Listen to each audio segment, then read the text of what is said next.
Folks. All right. So we've got the last webinar of the year. If you've been in the last couple, we've gone through a step-by-step process, which step one, I started with clarity, which is knowing who your ideal prospect is. Last webinar was focused on capture, which is capturing leads. You know, something we've talked about in the industry is we've all come from a model. If you've been in the industry for a little while, you've come from a model where you just go buy a list or build a big list and it's filled with hundreds of prospects. You don't know who they are and you just start sending them emails and calls, right? Well, instead, what if we had a better way to capture those leads from people who are actually giving us permission to reach out to them? So that's something when it comes to your prospecting next year, I want you guys to consider, which is how do I create what we call lead generators, where people are signing up for things or giving me their emails, where they are giving me permission to send them stuff. Webinars like I'm doing right now is a great way for you to generate and capture good leads because these people are signing up on their own term, putting in an email to become part of it. Therefore, that is a way of saying I am giving you permission to reach out to me. So today we go, cool. Step one, I know who my ideal prospect is. Step two, I'm capturing qualified leads. Now I have got a way to, I've got to have a way to harvest them. Okay. I put out a video last week or the week before talking about there's a big difference between planting crops and harvesting crops. And again, if you have been in the insurance industry, you have been taught how to harvest them. But the problem is we've all been taught how to harvest crops without planting them. What I mean by that is I started in 2002. And what I was taught is how to just over and over reach out to prospects and ask for a meeting. And I've done nothing to plant a crop with that, a relationship with that person. I just continuously reach out and say, will you please take a meeting with me? AKA harvesting a crop. And so as time has gone on, guys, our buyers, can we agree our buyers have probably gotten a little smarter? They've become a little more sophisticated in many ways, and they want more value from us before they're willing to take an appointment with us. And so we have to have a better strategy to plant the crop. And that's where content comes in. That's what I'm going to talk about today, is creating content to plant a crop with a prospect so that when they're ready to buy, you're the one they think of. When they're ready to harvest, you're there to harvest with them. And right away, when people hear the word content, their head goes to like LinkedIn videos. But content comes in many different formats. And so what I'm going to talk about today is more conceptually two things. What kind of content should you think about going into next year? And then how and where should you put it out there? Now, what's interesting is I just got off a call this morning with one of our clients who is an advisor, and he's currently reading the book Fanatical Prospecting. Anybody ever read that book, Jeb Blunt, Sales Gravy? There's a lot of good sales books out there, right, that we've all been recommended, that we've all read at some time. I've got Combo Prospecting up there on my shelf. Here's the problem I have with those books today. And I'm not saying they're bad books by any means, but here's where I do have a challenge to them. Fanatical Prospecting, for example, was written in 2015. What's happened since 2015? What happened in 2020? COVID. Like a pandemic. The pandemic. Virtual. The pandemic. The COVID and the pandemic, right? I bet when Jeb Blunt wrote that book, when forget the author of Combo Prospecting wrote that book, they weren't anticipating, I'm going to write this knowing a pandemic's going to come 5 years from now. And the question I asked this advisor as he's reading the book is, I said, have they put an addendum in the book, like a 2.0 to say, here's what this looks like post-pandemic? Because a lot has changed, guys. We took, what was it, almost 2 years and transformed about a decade when it comes to technology and everything else, because we were forced to work from home. We were forced to meet with each other virtually. We were forced to use technology. Think how much better you are today at Zoom than you were 3 years ago. You had to be. And so when it comes to prospecting, we have to adapt with that. And what has become a challenge, but is also a massive opportunity, is prior to the pandemic, when you wanted to develop a relationship with a prospect, right? You probably had a mix of calls and emails, but then maybe you tried to take them out to lunch. Maybe you took them to a football, baseball game, out for a round of golf. You invited them to one of your events. And that was the way you built relationships over time, right? Well, again, post-pandemic, a lot of that has changed. Good news is we're coming back. We're doing the live stuff again, but I would argue we're not doing as much of that live relationship building as we used to. Therefore, we have to have a better way to build a relationship with a prospect before we ever meet them. And that's where content comes in. Now, today, I'm not going to share a ton of slides. I am going to share examples, mainly on LinkedIn, of how you can use content, showing you some of our clients that are doing it. Because, guys, content is going to be your secret weapon. And here's the challenge I give everybody as we wrap up the year. Are you willing to put the time in to create it and to get better at it over time? Before I tell you what content, where you should put it, you got to ask yourself that question. Because what I see too many advisors doing today, because I talk to them every week, is they don't have a game plan, whether it's content or prospecting in general. And so what they end up doing every week is they do what comes easiest. Though I hate doing it, you know what's easy? Just picking this thing up, calling 25 times a day. I have my 25 boxes on my notes and I can check off the box. I made 25 calls. That's easy. I know it's not as effective as it used to be, but I can do that. I know how to do that. But if you have a plan and are willing to put the time in, guys, I'm telling you, you can change your prospecting forever next year. So with content, here's what you want to think about. The first question is, what constitutes content?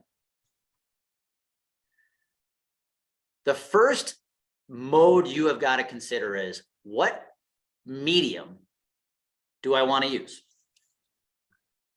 Video, written, or audio? We've got things like podcasts these days. Those are the three main: video, written, audio. Video is pretty self-explanatory.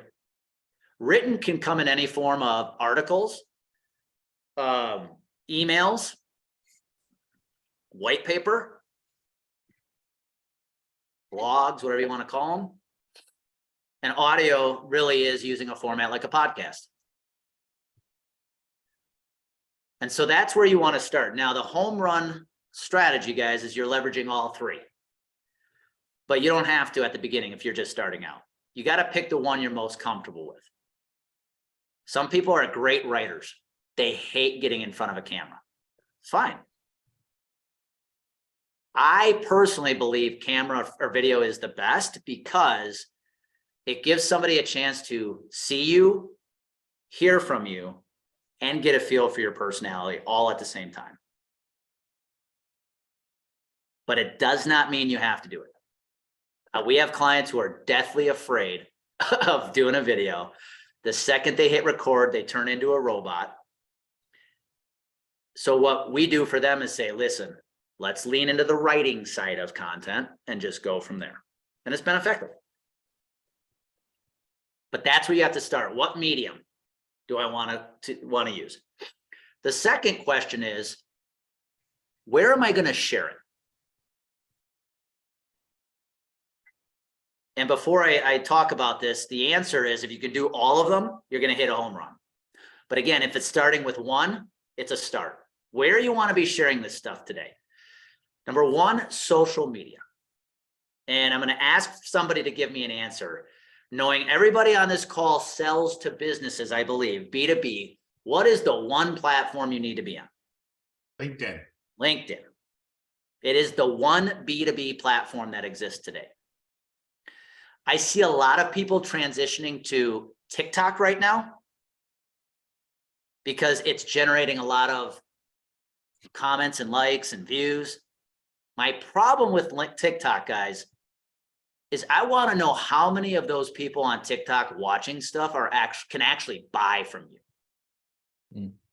It's great engagement.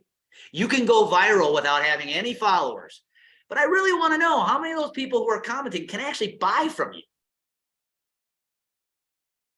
I know a CEO is on LinkedIn. I know a CFO is on LinkedIn, or an HR director. So that's what you want to consider. What platforms, social media, at a minimum LinkedIn. I will say, if anybody here uses ad money, puts ads out on social media, you could probably do it with Facebook, because you can target your prospects on Facebook with ads. But at a minimum, LinkedIn. And if that's all you ever do with social media, you can still be very, very successful. Platform number 2. So social media is one platform. Another platform you want to consider, email. But what you want to master going into next year is not the art of the sales email, which is what all of us are used to writing, which is, hey, wanted to check in. Can I have a meeting with you? Hey, here's why we're awesome. Can I have a meeting with you? What you want to master is what's known as the nurture email. Remember planting crops. A nurture email is meant to inform.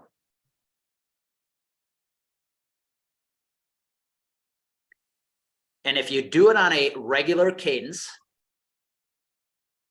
you are going to stay top of mind with your prospect. So it could be, I personally don't believe once a month is enough. I think twice a month is a great cadence. We share our inside pitch newsletter every week. Pick a cadence, get consistent.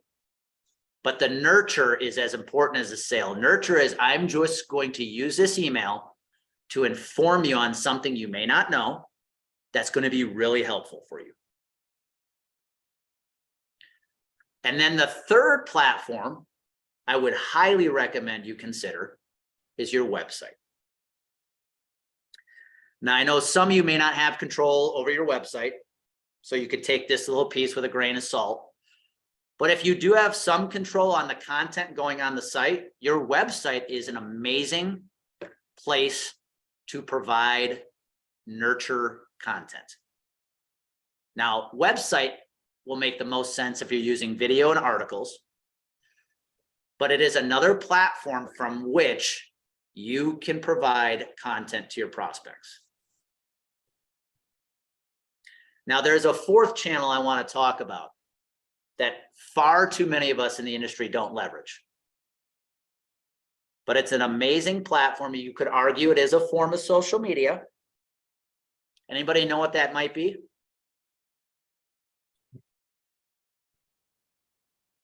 Public speaking. Good guess, Bob. No, Next. it's a platform on social media. Oh. Or on the internet, I should say. Maxwell, you just wrote it, YouTube. Guys, YouTube is a heavily underutilized channel. If I were an agency today, I would make sure my agency has a channel. If I were a producer and my agency gave me approval, I would have a channel. Here's why. It is the second largest search engine in the world.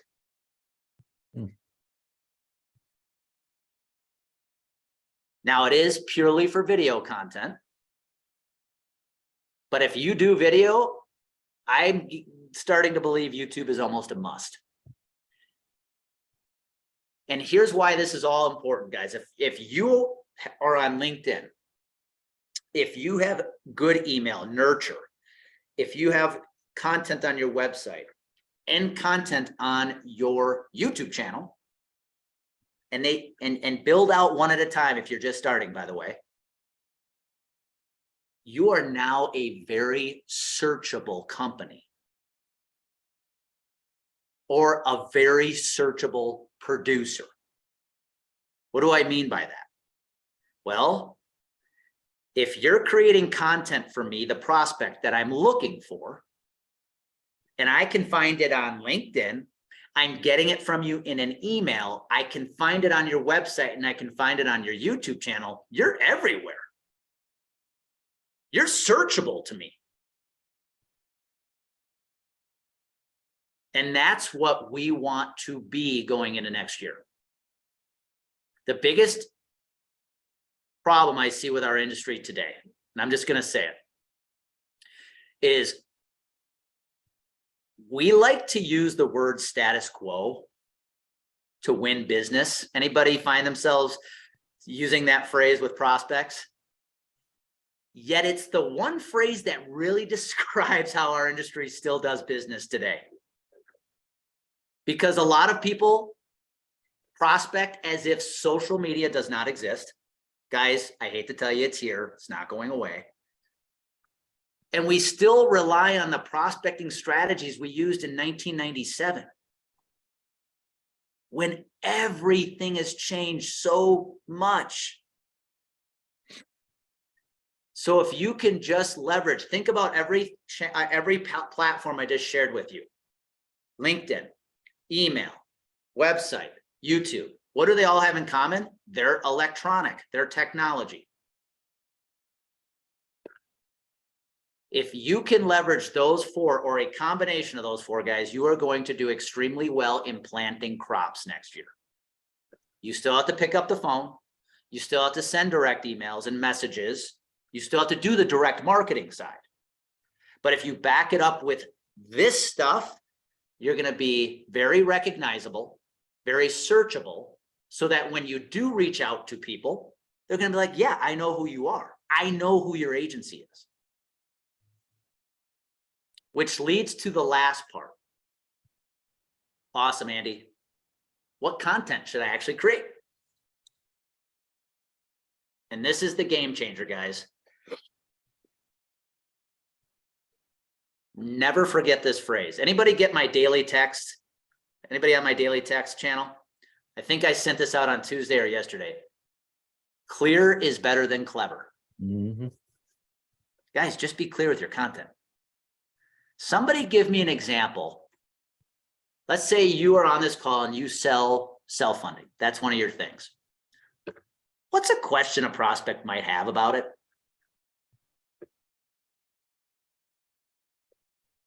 Somebody give me something. How risky is it? Why not? What is it? Why what not is create a piece of content that says, how risky is self-funding? Why not create a piece of content that says, what is self-funded health insurance?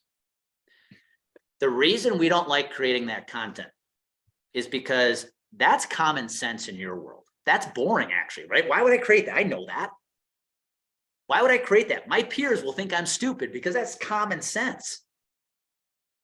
Is it common sense to your prospect, though? Mm-mm. And that's all that matters. You want to become a searchable person, a searchable agency next year?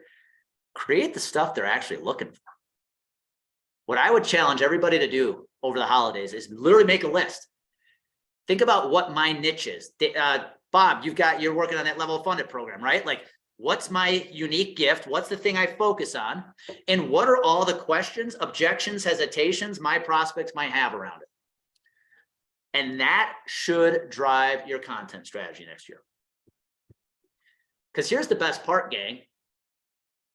That topic of what is self-funding. Let's imagine I just created a video for that. 2-minute video, I explain what self-funding is. I could take that video and I could put it out on LinkedIn. I could take that same video and I could put it in an email. I could take the same video, put it on my website. I take the same video and upload it to my YouTube channel. One piece of content, guys, on all 4 platforms now. And it's searchable content. The best way to come up with your content when you do this exercise is imagine a prospect is going to the Google search feature and typing a question, a phrase, something in that box to hit search. What would they be looking for based on what it is you sell, and create that content? How many people, with a show of hands, I always do this and I can never see anybody. Do you ever feel like you run into very common objections over and over and over again from prospects? That's the stuff you should be answering. Because here's the other part of planting crops, guys, that changes everything. When you meet with a prospect for the first time, and they are starting at ground zero, and the process of shifting their mindset has just begun. It's going to take a while to win that client's business, that prospect's business. Might take a couple of years, because they're still like in a place they don't understand, like, why isn't fully insured a good deal? What, you haven't shifted their mindset at all. If you haven't shifted their mindset at all, the sales cycle elongates.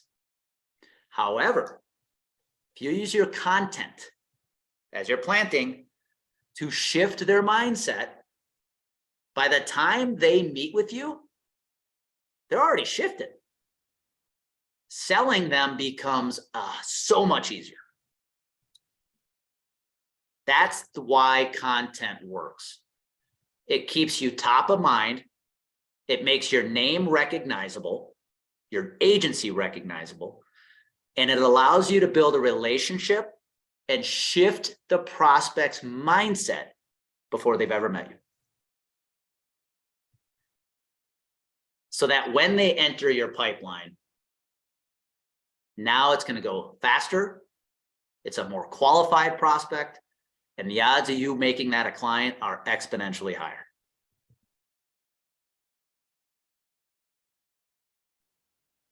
And one last comment on this, because this is a big one. When we create content, whether it is for social media or emails or YouTube, we get sucked into the wanting to focus on the metrics, the comments, the likes, the open rates, the click rates. Guys, the importance of creating this content is to stay top of mind. I promise you that if you ever win a piece of business from LinkedIn because a prospect saw something, it'll be a prospect who has never liked or commented on your stuff before, ever. But they're watching. If you ever get some traction from an email that leads to meetings, it might not come from somebody who opened or clicked on something, but you know what? Your name has appeared in their inbox every week for 6 months. They know who you are now. So you don't want to get caught up in the metrics, but it's about creating that top of mind awareness with your content. That is what is important. We are in a very noisy industry. There's more advisors than ever before. When you stay top of mind, you stand out. And that is the whole key to winning today. Because when you do reach out with direct marketing and outreach, guys, they're going to know who you are. They're going to recognize who you are, and it's going to make it a lot easier for them to say yes. Before we wrap up, and I ask a couple questions. I want to show you guys a couple. I did not get their permission, but I think they would be okay with me sharing this. Anybody know who this is? Yep, sure do. So Chris is a client. Chris was a client. I did a workshop with Chris. He built this whole brand around Benefits Insider. But the point I wanted to share is Chris is out I think he's daily now. I mean, he is putting out content every day on LinkedIn. And it's video based. I'm not saying you have to be this active, but here's what I am going to say. I got a text from Chris late October and it said, dude, the haters are out. And I said, what do you mean? He said, I've got peers reaching out saying, what are you trying to become famous on LinkedIn? And shortly after that, he got a direct message from a prospect on LinkedIn that said, hey, I've been watching your stuff, really good stuff. I've been having issues with my broker right now. And I like what you're saying in your videos. Can we meet? And that led to a discussion, which led to about a $75,000 AOR. Here's another one. This is my favorite. Anybody know who Pam Files is? Mm-mm. She's got a nice boutique consulting firm down in Southern Mississippi, and she's in our women's community. Trying to get Pam to do a LinkedIn post was like pulling teeth. She is 61 years old, never done really social media, and she's like, "Oh heck no!" I said, "Come on, Pam. Come on, Pam." Well, she started to very hesitantly, begrudgingly. She makes about 4 or 5 posts. She gets a call from a former contact at a former client. Says, "Hey, Pam, reaching out because I'm now at this company. And we were just having a discussion that we feel it's time to go find another broker.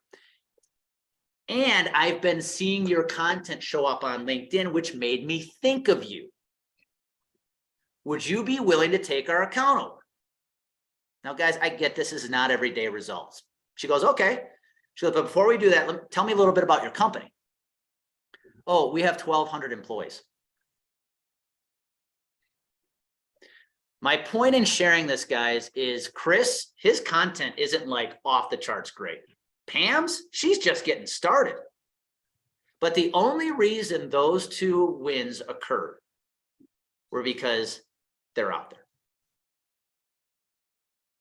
Somebody, a prospect on a specific day said, "I'm not happy with my broker. But because I've seen Chris's name a lot, I've been seeing this Pam Files name, I'm going to reach out to him."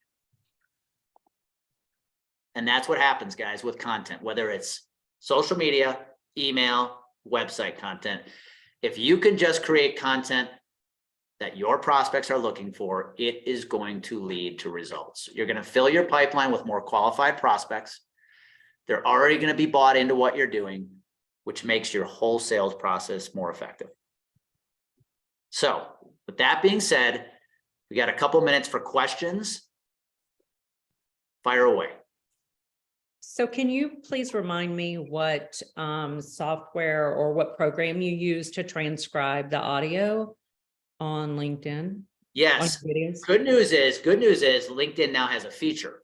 Okay, they do that. So when you post video, LinkedIn has a feature now. It'll say, "Do you want captions?" And they'll add captions for you. Well, that's easy enough. Yes. Thank you. Chad, you asked, what video editing program is easy to use and ideal? We still use, for some of ours, Adobe Premiere Pro. It's one of the best out there. It's $21 a month. There's a learning curve to editing, but if you are going to edit your own for now, Adobe Premiere Pro is an awesome and effective. And there's plenty out there, guys. There's apps you can use to edit your videos and stuff like that. But we've been using Premiere Pro for a couple of years. We have people who do some of our editing now. They use Adobe and other tools like that. But that's the editing part, guys. Here's the best part about this. If you want to use video, people don't want the fancy stuff right now. Mhm. They want you to go like this and hit record. By the way, I used to do these kind of videos, the landscape. These are doing very well right now. The vertical.